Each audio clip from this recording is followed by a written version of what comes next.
Roedd hi'n ddiwrnod hanesyddol yn Antborth dydd Iau wrth i dîm anabledda dysgu Cymru chwarae gêm gyntaf erioed yn erbyn Gogledd Iwerddon. The team started back in September, so we've had 2 training camps which have been really successful. Hopefully the lads will put into action what they've been coached, and fingers crossed we'll get a good result. It's not all about the result, but I'm sure they'll do well today.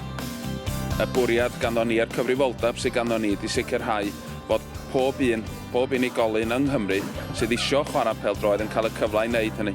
Ac wedyn, efo rei agweddau fel hyn, wrth gwrs, mae gynnon ni gyfle i fod efo tîmau rhyngwladol yn chwarae gemau rhyngwladol a tîm genedlaethol i fod yn falch ohono fo.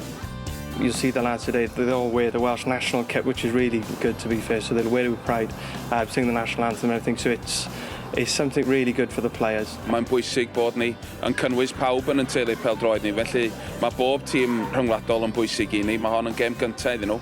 Maen nhw'n mynd i fod yn nerfus, dwi'n siŵr, ond y bwriad ydy mae hon fydd y gêm gyntaf o nifer ohonyn nhw dros y blynyddoedd nesaf. Cymru ddechreuodd ora gydag Adam Roberts yn tanio ergyd gynnar at gôl y Gwyddelod. Ond o flaen torf o dros 400, yr ymwelwyr sgoriodd gyntaf. Ian Brownlees o Antrim yn anturio drwy amddiffyn Cymru cyn rhwydo gôl dampus wedi 10 munud. Yn dilyn gwaith da Stephen McAllister, bu bron i Brownlees ychwanegu ail, ond Andrew Parry'n arbed i gynnig i Gymru. Adam Roberts o Landudno oedd y bygythiad mwyaf i Gymru gyda'i ergydion o safon o bellter. Gyda'r rheolwr Grant Callagher yn annog i dîm, roedd Cymru'n fwy bygythiol wedi'r egwyl. Tom May yn gorfodi'r arbediad. Ond wrth i Gymru geisio adeiladu o'r cefn, cafodd Jason Fowler i ddal gyda'r bêl a rhwydodd ser yn y gêm, Brownlees eto am ail gôl i dîm. Roedd gobaith o hyd i Gymru, Scott Hopkins y capten yn taro'r traws dogi crydd. A Tom May yn agos o gig gornel. Felly, wedi perfformiad addawol, gorffennodd y gêm yn Cymru dim, Gogledd Iwerddon 2. The crowd was awesome. The coaches we had was awesome.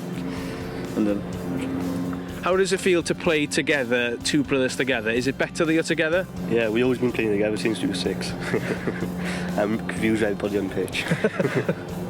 I thought we struggled a bit in the first half, but I thought we did better. We played better in the second half. We were just unlucky. They're starting to do the things we're expecting them to do, to start to play the Welsh way. I mean, we've got this philosophy all through the squads now, and this is a fantastic start for us. I mean, hopefully over the next couple of games we can get better and better and better at it, play through the midfield a little bit more than we have today.